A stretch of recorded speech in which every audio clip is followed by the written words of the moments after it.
Hey, what is up everyone? It's Rich. Alright, welcome to a video. This is going to be fun. So what we're going to do today, I'll get into full screen mode. We're going to look at this Barry Windsor Smith Weapon X splash page, and it's the only piece of art that we're going to look at. And you're like, what, Rich? This is crazy. It's not that crazy. I'll explain why. There's a few reasons. Okay, so one thing that I'll say is it's an incredible piece, splash page. It sold for $177,000. So very, very valuable piece of art. And that's not the reason that we're focusing in on it. But one thing that I do when I purchase an artist edition is I really take my time looking at the book. So it's very, very rare, like if I get a brand new artist edition, that I'll just flip through the whole thing. In fact, I don't know if I've ever done that. What I will do is I'll sit down at my desk in the evening usually. I don't have any music on or any kind of background noise, and it's me and the book. And I look at each piece and respect the amount of time and effort that went into it. I really do this. Now, it was never like an intentional thing. Like I didn't go into it and go, I'm gonna make a big deal about looking at this stuff. But I understand, because I've worked as a professional artist for so long, and now as a penciler even more, how much effort goes into a single piece of comic book art. Now, some people are really, really good and can knock this stuff out maybe easily. I fight through every piece. I try hand positions and 4 or 5 different things. I'm always kind of reposing my figures and trying to figure out, like, can I get a little more dynamic? And anyway, so what I thought we would do is we're really going to look at this piece, and we're going to spend like 15 minutes just pouring over it, and I'll talk about all the little different areas. We can talk about the inking techniques, the drawing, the hand position, the feet position, the lighting, the whole 9 yards, and just kind of really soak in this piece. So let's zoom in a little bit more. And well, actually, first let's just look at the whole piece. So overall, the composition I think reads pretty clear. Let me see. Let me get out of full screen mode for 1 second. I'm just gonna grab a color, something not too obnoxious. Okay, now we'll go back into full screen mode. So overall, I think the composition actually reads really nice. There's one thing that I'm spotting right away, is he's got this beautiful circular motion that goes on right here, and it is part of the action. Meaning that I mean, it's definitely an important flow to the piece, and you can really see it here when we look at it at this size. You see this, and let me. This is great too. He's got this nice sort of thing going on, like right here. But well, and this is interesting too. So, and you see his arms are like this, and then this is like this. These are very, very they're oops, sorry. They're what would you call it? Like they're not complement. They're sort of complementary shapes, but they're like, this type of stuff works really well, and you can actually move someone's eye through a piece just using these types of shapes, meaning that you can go like this, and just kind of frame each thing that you want to have sort of a point of interest. You know what I mean? So there's a lot of different, like, abstract sort of things you can do in a piece. Sometimes I think when it just depends on like what you're into with drawing. I got into design and composition really just on an accident. I happened to like a few album cover artists, one in particular, Storm Thorgerson, and Storm has a really, really good layout sense. He's definitely influenced by fine artists like Maxfield Parrish, and there's sometimes even like a little bit of a Kubrick vibe in his stuff, but he really creates powerful imagery, and the placement of things is tantamount to the execution of the pieces. And not all of his covers blow me away, but his best ones do. There was a photographer that he used named Aubrey Powell who's really good too. So anyway, let's get into the poses. Man, that's nice. Barry, like it's Barry's evolution was really, really fascinating. I mean, to me, he cut his teeth on the Conan stuff. Well, and other things too, but he worked for Marvel for a while. A lot of people think that Red Nails was the turning point. But I think just in general, I think working professionally for 2 or 3 years he at that point faced just about every challenge in an abstract way that you're going to face as an artist. So at that point, you've dealt with clothes, you've dealt with folds, you've dealt with lighting, you've dealt with faces, you've dealt with fight scenes, you've dealt with multiple characters in a thing. You know what I mean? You've crossed a lot of those bridges, and then it really just all starts to come together, and then all of a sudden, you're kind of like at max. You're at maximum potential to excel. It just takes a little time to get the experience under your belt. All right, so this leg is great. I love the way that he twists the foot a little bit. Would be tempting. I'm doing this with a mouse, to be clear, but you know what I mean. Like a less experienced artist might have the foot sort of like at this angle, but Barry turns it so that he's got it actually going into the scene more. And that's nice too. You know what I mean? It's just a more interesting angle.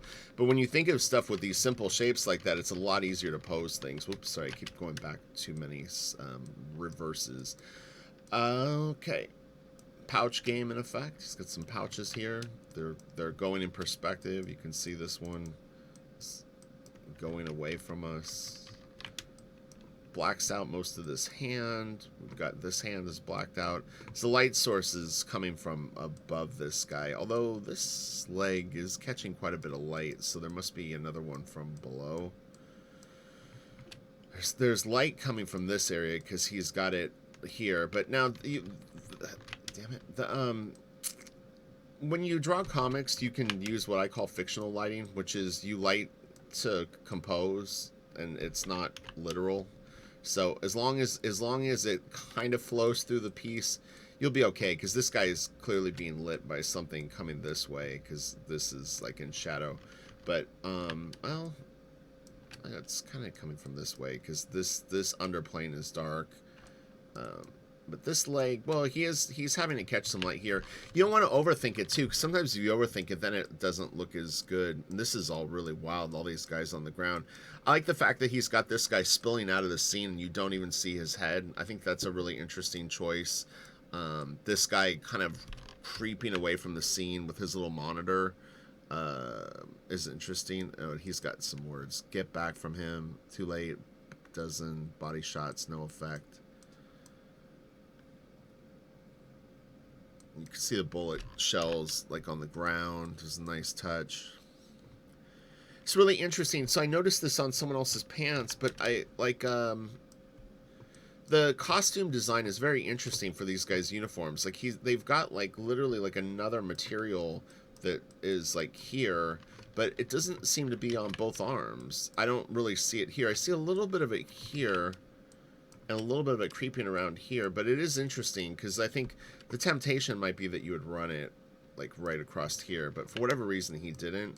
I noticed it on this guy up here, and this I think is where I saw it. Was it? Or oh, it's this guy's pants. Yeah, so they must. I mean, it's been a while since I've looked at the comic. It must be like almost like a Joker costume. What I mean by that is that like maybe one leg is different than the other. It could just be that it's an exterior texture too, meaning that if you saw the other side of this guy's pant leg, that's where this would exist. But still interesting.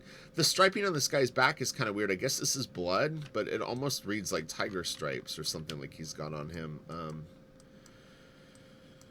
Wolverine's looking really good. The anatomy's nice. He's got some really fun stuff going on here. You know, he was really into like pre-Raphaelite art and stuff like that. You can kind of see it in his the way that he handles anatomy a little bit. It's more bubbly, I guess, but it's real solid, really good. He's got a very calligraphy style line that he uses. You can see that how lively it is. It's a lot of flourishes, you know. And it's interesting because if you do this on characters, it can look weird because those are very big marks, and it can start to look like you're actually indicating something beyond like light or whatever. So but he's got it down. It works well for his piece. And again, all these are my observations, to be clear. If like you see it differently, or you have different opinions on this, it's totally cool. I'm just showing you what I'm observing and explaining it the best that I can.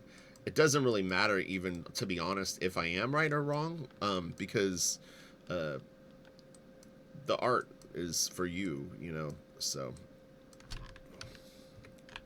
but yeah, so that's about how long I would spend on a piece of art like this. I kind of go through the whole thing. I mean, there's even more. This guy down here is really interesting. I actually love the position of his hand. I mean, you've got, you know, another guy here. There's some guys down here. This guy, you can, oh, this is his arm.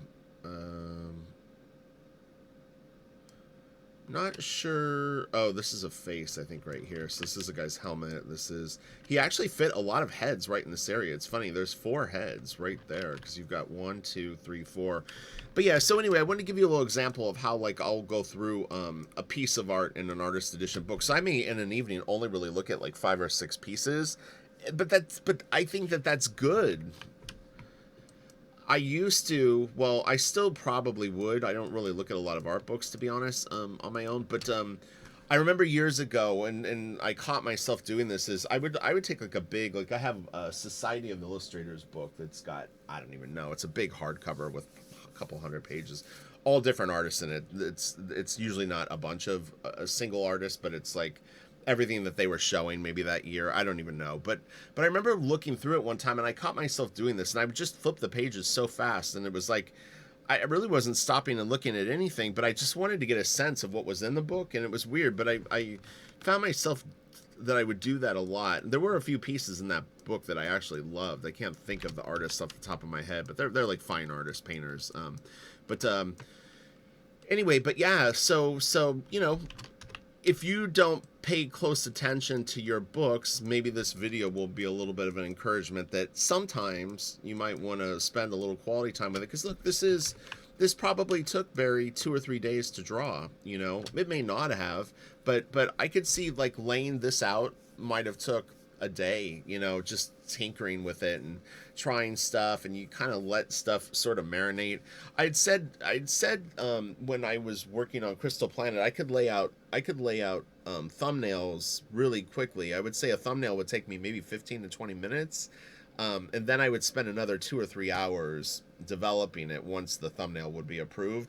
But yeah, I was working kind of to a clock a little bit. Like I had a certain amount of time that I would devote to each piece. When I'm working on my own, I mean, sometimes like it really does help me personally, at least, to let something set overnight and kind of look at it with fresh eyes. I just leave it out on my desk, and even during the day I may start working on something else, and just having a 2-hour break of not working on it and then looking at it again, all of a sudden you go, okay, like that character is way too short. I didn't realize it at the time, but like he looks like he's 5'2", which works for a Wolverine, but may not work if you're trying to draw, you know, soldiers that you in your mind are picturing are 6'1" or 6'2", you know. So pay attention if you're interested in drawing, because it's something that you don't necessarily need experience to do. It's a skill that you develop, which is the skill of observation. So, all right, you guys have a great day. I thought that was pretty fun, you know. So I'll pick key pieces and throw one of these in. Who knows? Maybe on Saturdays or something. But I think it's a cool idea, something different. You know, like I kind of go to the beat of my own drummer. So if I have an instinct, I just kind of will roll with it. Live my life to that. All right, so you guys have a great day. Got a bunch of art I scanned. Cybernary, old Cybernary, not Nick Manabat, Jeff Rebner. Some Ninja Boy from Ollie Garza and Dan Norton, and what was there stuff? Oh, World of Warcraft by Jeremy Rappick. Really detailed stuff. I'll put a link to my comic art fans. If you want to check it out, you can go there. I'm slowly uploading it over the weekend, but selling a bunch of art to just be able to live so that I can work on Blaster Kid, and I want to launch it as soon as possible. I'm trying to get in touch with Kelsey. For anyone that's stuck to the end of the video, he's gone again. I don't know what's going on. I've tried to note him so many times, but I need to move forward with Blaster Kids, so I'm desperately trying to get in touch with him. So Kelsey, if you see this, please check your email. All right, I'll talk to you guys later. Have a good one. Bye.